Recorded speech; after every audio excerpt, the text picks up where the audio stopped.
Bismillahirrahmanirrahim. Assalamu alaikum warahmatullahi wabarakatuh. Ndugu zangu katika imani, tukiwa tupo katika mwendelezo wa mazungumzo yetu juu ya ibada ya hija, ambapo jana tuliishia katika viwanja vya Muzdalifa, Mashairil Haram. Tukasema kwamba eneo hili ni eneo ambalo Allah subhanahu wa ta'ala mwenyewe amelitukuza, na Allah subhanahu wa ta'ala ametuhimiza sana tunapokuwa katika eneo hili tumtaje kwa wingi na tuombe istighfar. Kwa hivyo tusijisahau tukaona ndio tumechoka mahali pa kupumzika tukawa hatufanyi chochote. Fanya ibada zako, kama unaamka usiku kuswali swali, kama unasoma Qur'ani soma, unafanya adhikari fanya, unafanya istighfar fanya kwa wingi katika eneo hili. Na tulihimizana katika ulalaji, manake eneo hili watu wote wanalala uwanjani bila kubagua. Hapa hakuna tajiri wala masikini, hakuna mfalme wala raia, watu wote wanalala uwanjani. Kwa hivyo wanawake kwa wanaume tukahimizana kuangalia ulalaji, kila mlalaji alale katika njia ambazo ni za kujistiri ili asije akalala vibaya. Lakini pia tulikumbushana kwamba swala ya Isha na swala ya Maghrib zinaswaliwa hapa kwa pamoja kwa kuchanganya. Swala ya Isha na swala ya Maghrib zinaswaliwa hapa kwa kupunguza na kuchanganya. Lakini leo tutaendelea kukumbushana kwamba swala ya alfajiri ni sunna kuiswali katika viwanja hivi. Inatakiwa tuswali swala ya alfajiri katika viwanja hivi vya Muzdalifa, isipokuwa kwa watu wenye dharura, pengine watu wazima, wagonjwa, hawawezi kukaa uwanjani mpaka alfajiri.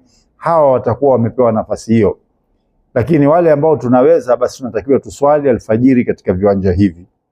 Yako mambo ambayo watu wanayafanya wanapokuwa katika eneo hili. Moja ni kuokota vijiwe nyakati za usiku wanapokuwa hapa. Haikulazimishwa wala kuelekezwa wala kushurutishwa kwamba lazima vijiwe viokotwe hapa, bali hasa katika kutaja ni eneo la Mina ndio eneo la kuokota vijiwe.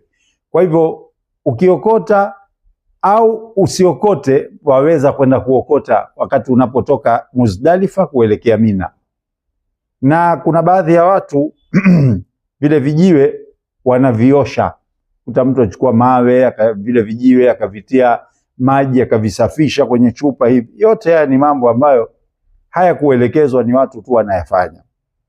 Kwa hivyo tutaswali alfajiri hapa, tutaondoka hapa kuelekea katika viwanja vya Mina. Mpaka wa Muzdalifa umepakana na mpaka wa Mina.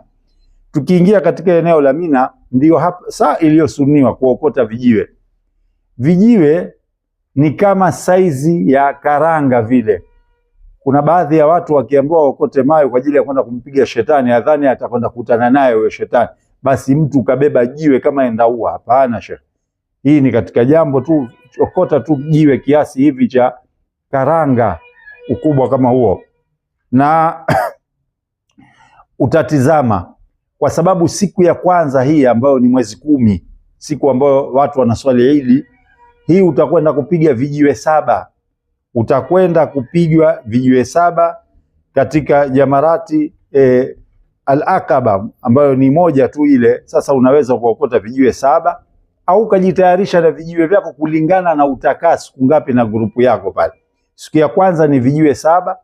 Siku zinazofuata zote kama mtakaa siku 1, siku 2, siku 3, hizi kila siku moja ni vijiwe 21, kwa sababu siku ya kwanza unapiga jamarati moja. Siku inaofuata na siku nyingine inaofuata mtakazokaa kila siku moja utapiga jamarati 3. Kwa hiyo siku zinazofuata ni vijiwe 21. Kwa hiyo uliza viongozi wa kundi lako kwamba mtakaa siku ngapi, ili ujue idadi ya vijiwe ambavyo utaviokota. Na kama tulivyosema, sio lazima kwenda kuoshwa hivyo vijiwe. Kwa hiyo utakapotoka pale Muzdalifa kuelekea katika viwanja vya Mina, kama una mizigo yako unaruhusiwa kwenda kuweka kwenye kambi yako. Halafu baada ya hapo utakwenda safari ya kuelekea Jamarat. Jamarat ni ile sehemu ya kwenda kupiga vijiwe. Ukitoka Muzdalifa kuelekea Mina, ukitoka Mina kuelekea Jamarat, sehemu zote hizi usisahau talbia, labbaik Allahumma labbaik labbaika la sharika. Tumeshaisema mara nyingi, kwa hiyo usisahau hii kila unapokuwa unakwenda. Utakapotoka pale Mina kwenda katika Jamarati, pia utaendelea kusema hii talbia. Ukifika katika eneo la Jamarati, Jamarati ni sehemu ya kupiga vijiwe. Jamarati ziko 3. Siku ya kwanza inapigwa moja tu ambayo inaitwa Jamarati al-Aqaba, ndio siku inaopigwa ile peke yake. Unaipita ya kwanza, unaacha ya pili, unaacha ile ya mwisho, ndio unakwenda kupiga. Na vijiwe hivi utakapokuwa wapiga, anza na bismillah, kisha kila ukipiga kijiwe kimoja Allahu akbar, Allahu akbar, Allahu akbar, mpaka umalize vijiwe vyako 7. Na piga vijiwe kwa mkono wako wa kulia, shika vijiwe vyako, au hata kama umeshika mkono mwingine kikurusha, rusha kwa mkono wako wa kulia, na rusha katika hali ya kawaida tu, ni si vita, si ugomvi. Wengine hata akipiga hicho kijiwe atakapige kama sio shetani yule, ile ni sehemu tu imewekwa tu, mfano tu wa eneo lile ambapo Nabii Ibrahim alikuwa akimpiga vijiwe yule shetani. Tutaeleza huko mbeleni historia ya sababu ya watu kupiga vile vijiwe, lakini piga tu kwa utaratibu tu, sio ugomvi, sio kuminyana. Jihadhari usije ukapigwa na wenzako mawe, angalia kuwa makini katika eneo hilo. Na inasuniwa kwamba uwe umeelekea upande wa kibla kama yawezekana, sio lazima, sio sharti, lakini kama inawezekana elekea upande wa kibla, ndio itakuwa ni vizuri kupiga Jamarati katika eneo hilo. Kwa hivyo siku ya kwanza utapiga Jamarati moja ile. Baada ya kumaliza Jamarati moja ile, itategemea na maelekezo ya viongozi wako, Kuna ambao baada ya kupiga Jamarati ile wanarudi zao Mina, wanakaa Mina pale, siku zao ni 2 ni 3, halafu ndio wanaenda zao Maka. Kuna ambao wakimaliza wanaenda Maka kwa ajili ya tawaful ifadha. Lakini baada ya kupiga Jamarati, kimpangilio kinachotakiwa ni kuchinja au kuchinjiwa. Kwa sababu unaenda na group, watu wa group watakuchinjia, na ni sunna pia ukiipata ile nyama uliyochinjiwa kuila, lakini haya ni mazito kwa dunia yetu ya sasa tulionayo.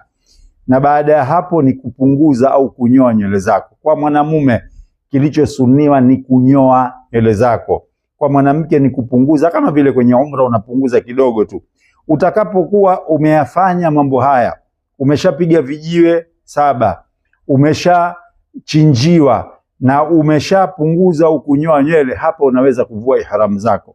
Hapa utakuwa umefanya, inaitwa tahalluli ndogo, ambapo hapa utakuwa unazuilika na mke wako mpaka wende ukafanye tawaful ifadha. Inshallah, Allah akitujalia uhai na uzima, kesho tutaelezana kuhusu namna ya kwenda katika tawaful ifadha. Namuomba Allah subhanahu wa ta'ala awakubalie ibada zao wanaokwenda katika safari hii, na Allah atujalie sisi tuwe wenye kwenda mara kwa mara. Wakumbushe Waislamu, Allah atakulipa.